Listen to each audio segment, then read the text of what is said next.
बात कही गई, दलितों को न्याय और सम्मान की बात कही गई। देश की आजादी के 75 साल तारीख के औराक को उलट उलट कर पढ़ लीजिए। जब देश की आजादी के लिए लड़ाई लड़ने के लिए गांधी ने, मौलाना आजाद ने, भीमराव अंबेडकर ने लोगों को जगाना चाहा तो बड़े मायूस थे गांधी। गांधी जब गए अमीरों के पास, पढ़े लिखों के पास, तो सबने कहा गांधी, माँ बाप ने तुम्हें बैरिस्टर बनाया है, विदेश से पढ़कर आए हो, बीवी ने भी सपना देखा होगा कि कुछ जरा आराम की जिंदगी गुजारते, 4 पैसे कमाते, अच्छा सा घर बनाते, ये देश की आजादी के लिए कहां आए हो। गांधी बहुत मायूस हो गए थे कि देश के पढ़े लिखे लोग, देश के बड़े लोग देश की आजादी के संग्राम में साथ देने के लिए तैयार नहीं है। मुरझाए बैठे थे गांधी। मुलाकात हुई मौलाना आजाद से। कहा गांधी क्या किया तुमने, अपने मंसूबे पर अमल कितना किया। गांधी ने बड़ी मायूसी से कहा, मौलाना मुझे हिम्मत नहीं हो रही है कि देश के संग्राम की, देश की आजादी के संग्राम की लड़ाई मैं लड़ सकूंगा, मैं मायूस हूं। क्या क्यों वो मायूस।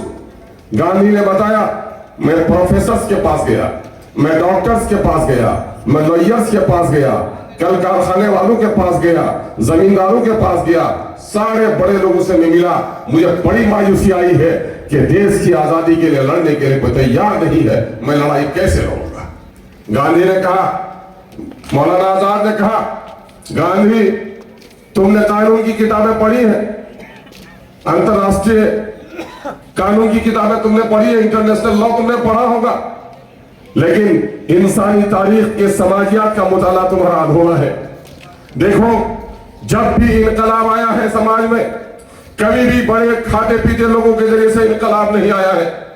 ये खाते पीते लोग हमेशा जुल्म को देखकर, जालिमों को देखकर पनाह लेते रहे हैं। मजलूमों की आंसू पूछने का काम कभी इन जालिम तबकों ने नहीं किया है। तुमने देखा नहीं, जाड़े की ठंडी रात होती है, आज जब कोई आदमी जाड़े से कांपता है, उसे गर्मी की जरूरत होती है तो आग सुलगाने की कोशिश करता।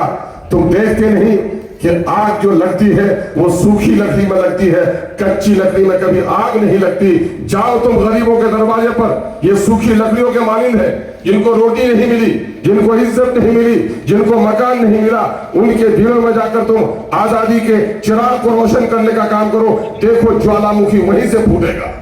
गांधी गए गरीबों की बस्ती की तरफ, फिर गरीबों ने कहा गांधी क्या मिल पाएगा।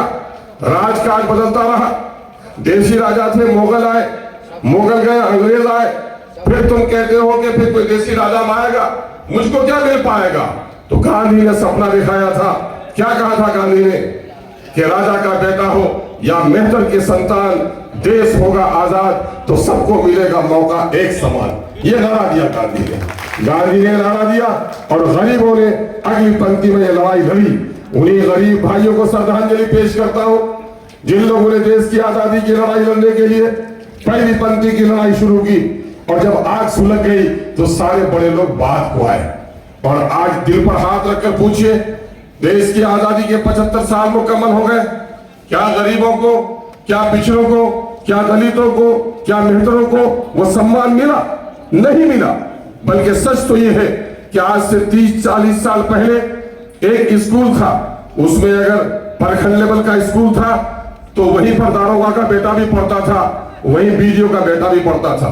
यही दरभंगा में जिला हाई स्कूल है, वहां पर डीएम का बेटा भी पढ़ता था, एसपी का बेटा भी पढ़ता था, किसी किसान का बेटा भी, और मोहल्ले का मेहतर का बेटा भी अगर पढ़ने से रुचि रखता था उसी स्कूल में पढ़ता था। लेकिन इन देसी अंग्रेजों ने, इन जालिमों ने कैसी पद्धति ला दी कि अब ये सरकारी स्कूल गरीबों के बच्चे के स्कूल हो गए हैं। जो मंत्री हैं, जो सरकारी चाकर हैं, उनका बेटा स्कूल में नौकर तो बन सकता है, डीओ तो बन सकता है, एजुकेशन ऑफिसर तो बन सकता है, लेकिन इन स्कूलों में किसी अमीर का बच्चा नहीं बल्कि गरीब और दलित का बच्चा पढ़ता है।